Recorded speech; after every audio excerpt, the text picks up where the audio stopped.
Hi guys, हम लोग कल तक यहाँ तक पढ़े थे। हिंदी में कल तक यहाँ तक पढ़े थे। आज हम लोग को यहाँ से स्टार्ट करना है। तो कैसे हैं आप लोग? मैं आशा करता हूँ कि आप लोग मस्त होंगे, स्वस्थ होंगे और आज की इस वीडियो को पूरा फुल वॉच करेंगे। तो इस वीडियो को फुल वॉच बहुत मतलब ज़रूरी है, क्योंकि हम यहाँ पे कितना 3 गो चैप्टर का ऑब्जेक्टिव पढ़ेंगे। तो देरी ना करते हुए स्टार्ट करते हैं। हम लोग आपसे बोले थे ना कि भले 10 मिनट का वीडियो बने, 15 मिनट का, इससे विषय का वीडियो नहीं होगा, लेकिन हिंदी पूरा मस्त पढ़ेंगे। ठीक, तो चलिए। अगर कभी कभी मतलब पत्र होगा, गद्यांश होगा, तो इस पे टाइम लग सकता है, लेकिन इस सब ऑब्जेक्टिव सब्जेक्टिव पे मात्र 15 मिनट बहुत है। ठीक, तो चलिए स्टार्ट करते हैं देरी ना करते हुए हम। और अगर आप मेरे चैनल पे नए तो मेरे चैनल को सब्सक्राइब कर लीजिए। अगर आपको मेरे पीडीएफ की आवश्यकता है या मेरा कोर्स लेना चाहते हैं, बिल्कुल फ्री में क्लेम करना चाहते हैं, तो देखिए आप 7631 77 पे व्हाट्सएप पे हाई लिख के भेजिए, या 7631 77 87 पर हाई लिख के भेजिए।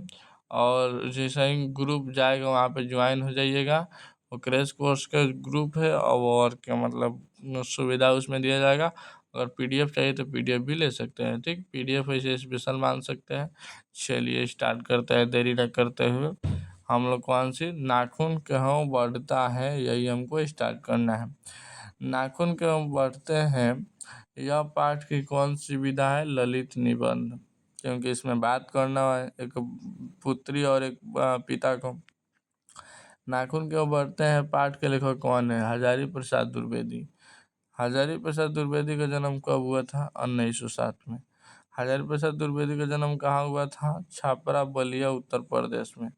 ठीक, चलिए आगे। हजारी प्रसाद की मृत्यु कब हुई? 1979 में दिल्ली में। ठीक, अशोक के फूल किनकी रचना है?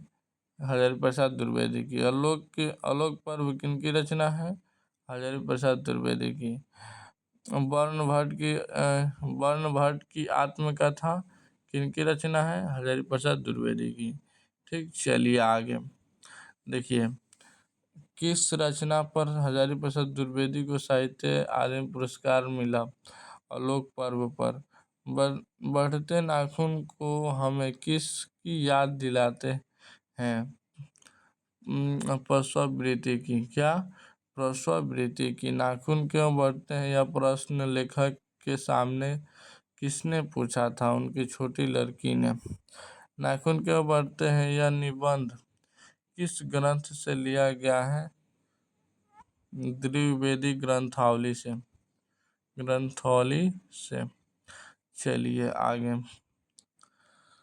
पुराण के मोह सब समय बिच्छी भी नहीं होता, यह पंक्ति किस शीर्षक पाठ से है? नाखून क्यों बढ़ते हैं, मतलब कि पुराना जो सामान है वो हमसे भुलाया ही नहीं जाता, पुराना व्यवहार।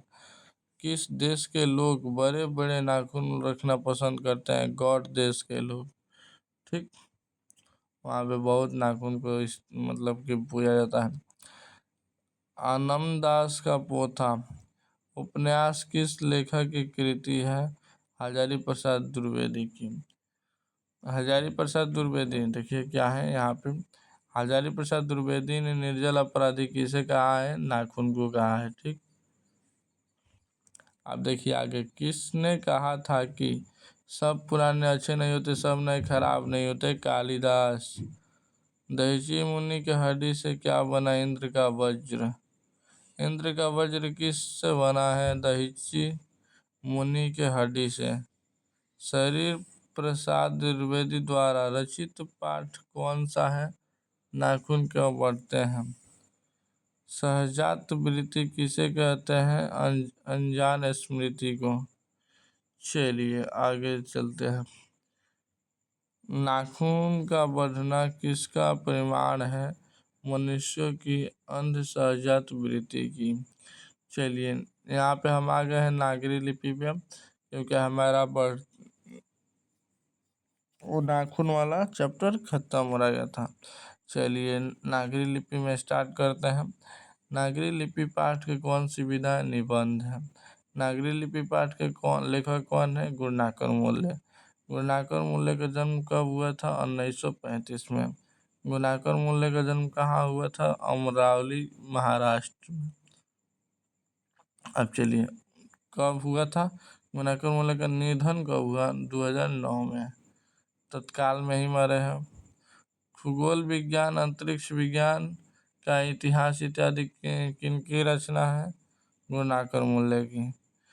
कि किसकी 2500 से अधिक लेख तथा 30 पुस्तकों का प्रकाशन हो चुका है? किसकी प्रकाशन हो चुका है 30 से अधिक?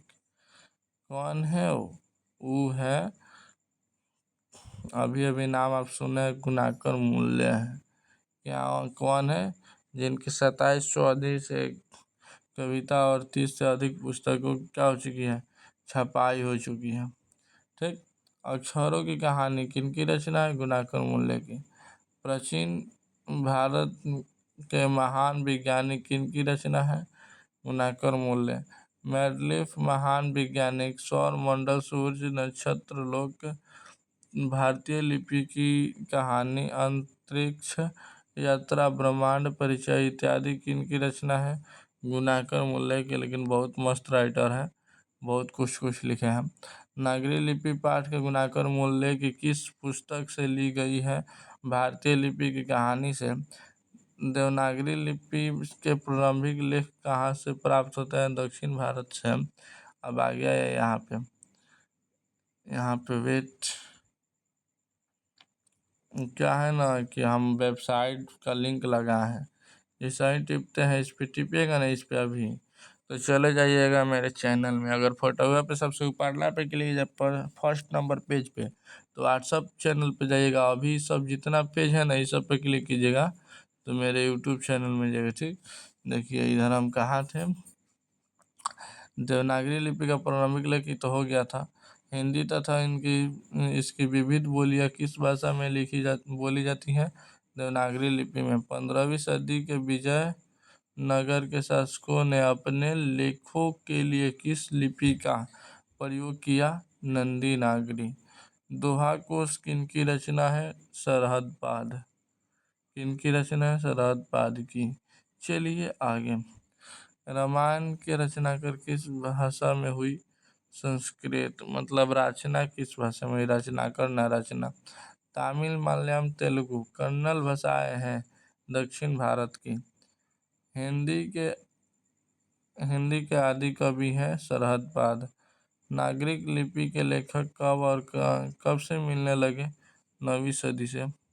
चलिए यहाँ पे हम, भारत में बेतमा दान पत्र किस समय का है? 1020 का, यानी 1020 ईस्वी का।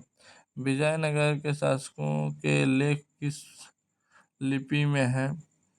नंदी नागरी लिपि में। परमार शासक भोज कहाँ के रहने वाले थे? धारा नगरी के। कबीर कितने वर्ष के थे तो पहली बार देवनागरी लिपि के टाइप बने? 2 सदी पहले। ठीक, 2 सदी पहले करीब। केरल के शासकों ने अपने सिक्के पर देवनागरी लिपि में क्या लिखवाया? बिरकलस्या। चलिए आगे जो हमारा अभी टारगेट है, लास्ट चैप्टर, बहादुर। क्या? बहादुर कहानी। चलिए ये वाला बना के अब वीडियो स्टॉप करेंगे। बहादुर पाठ की कौन सी विधि है? कहानी है। बहादुर पाठ के लेखक कौन है? अमरकांत है। अमरकांत का जन्म कब हुआ था? जुलाई 1925 ईस्वी में। अमरकांत का जन्म कहाँ हुआ था? नगर बलिया, उत्तर प्रदेश में। अलिख भारतीय कहानी प्रतियोगिता में किस की कहानी को डिप्टी कलेक्ट्री से पुरस्कृत किया गया है? अमरकांत को। चलिए आगे, जिंदगी और जोक किनकी रचना है? अमरकांत की। देश के लोग, मौत का नगर, मित्र मिलन, कुहासा इत्यादि किनकी रचना है? अमरकांत के। लेखक के लड़के का नाम क्या था? किशोर। चलिए आगे, लेखक की पत्नी का क्या नाम था? निर्मला। बहादुर बहादुर ने किसे पीटा? भैंस को। बहादुर से मार खाकर भैंस भागी भागी कहाँ आ गई? माँ जी के पास, माँ के पास। चलिए आगे। बहादुर अपने घर कितने रुपए लेकर भागा था घर से? 2 रुपए। अपनी माँ से मार खाकर बहादुर कहाँ छुप गया? झाड़ियों में। बहादुर को लेखक घर में बहादुर को लेखक के घर कौन लाया था? लेखक का साला। बहादुर के यहाँ क्या था? नौकर। बहादुर का उम्र कितना था? 12 वर्ष। चलिए आगे इसको थोड़ा इसे। बहादुर किशोर से मार खाकर क्या किया? चुपचाप कोने में खड़ा हो गया। चलिए 41 के बाद हम लोग चलते हैं इधर।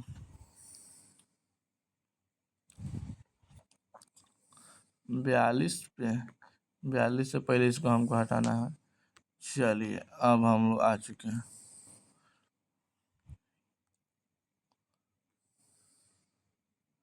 बहादुर पर रिश्तेदार ने कौन सा इल्जाम लगाया? चोरी का। बहादुर पर कितने रुपए का चोरी का इल्जाम लगा? 11 रुपए का। बहादुर लेखक का क्या कहता था? बाबूजी। लेखक को क्या कहता था? बाबूजी। बहादुर के हाथ से क्या गिर कर टूट गया? सिलवट। बहादुर ने क्या नहीं बनाने पर निर्मला को उसने बहुत पीटा? रोटी। चलिए आगे। जब बहादुर रोटी नहीं बना रहा था तो निर्मला ने उसे बहुत पीटी। यहाँ पे कुछ कुछ ना हो, इतना दिमाग क्या बोले इसको। अब आने का जरूरत था क्या? अब एक और ही आ गया। चलिए हम लोग कहाँ थे? रोटी के बाद थे। बहादुर बहादुर कहाँ का रहने वाला था? नेपाल का। बहादुर का पूरा नाम क्या था? दिल बहादुर। बहादुर अपने घर से क्यों भागा? माँ जी के मारने के कारण। बहादुर कहाँ मारा गया? बहादुर के बाप कहाँ मारा गया? युद्ध में। चलिए और 2 को लास्ट क्वेश्चन। लेखक के अपनी पत्नी के रिश्तेदार किस दिन आए थे? रविवार के दिन। बहादुर कितने वर्ष के था? 12 से 13 वर्ष। चलिए यहाँ पे हम लोग का आज का कोटा समाप्त हुआ। और 10-15 मिनट में हम लोग बहुत ही मस्त ऑब्जेक्टिव रीडिंग कर लिए। अगर आप लोग को इस पीस का PDF चाहिए या अपने दोस्तों के पास भेजना है तो जल्दी से 7631 कितना कौन सा देखिए यहाँ पे थोड़ा सा इससे मोबाइल हो गया था। 7631 77 87 49 या 59 पे हाई लिख के भेजिए। 8 गो नंबर से हमें 2 गो में 49 या 59। ठीक, तो मिलते हैं नेक्स्ट वीडियो में। तब तक के लिए bye. Thank you so much.